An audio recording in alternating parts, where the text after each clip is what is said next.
develop project management plan is the process of defining, preparing, and coordinating all plan components and consolidating them into an integrated project management plan.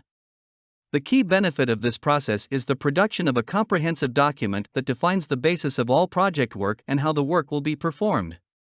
This process is performed once or at predefined points in the project. The desired outcome or output of this process is to create project management plan.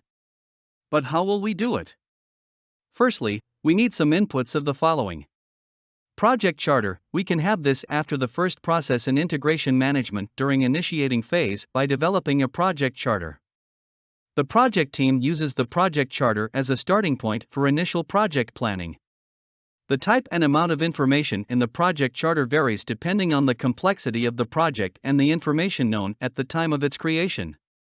At a minimum, the project charter should define the high-level information about the project that will be elaborated in the various components of the project management plan. Outputs from other processes, any baselines or component plans. Subsidiary plans and baselines that are an output from other planning processes are inputs to this process.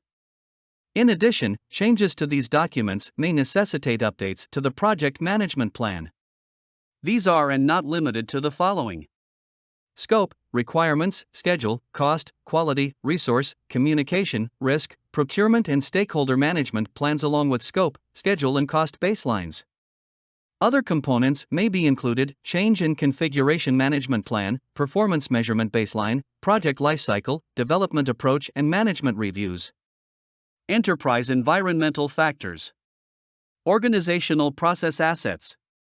Able to process all these inputs to gain the desired outcome, we need the following tools and techniques. Expert judgment. Data gathering. It could be brainstorming, checklists, focus groups, and interviews. Interpersonal and team skills. It could be conflict management, facilitation, and meeting management. Meetings. For this process, meetings are used to discuss the project approach, determine how work will be executed to accomplish the project objectives, and establish the way the project will be monitored and controlled. The project kickoff meeting is usually associated with the end of planning and the start of executing. Its purpose is to communicate the objectives of the project, gain the commitment of the team for the project, and explain the roles and responsibilities of each stakeholder. By these combinations, we will be developing a project management plan. In short, project management plan is the combined plans of all subsidiary plans and baselines. Great job! Keep moving forward. See you in next videos.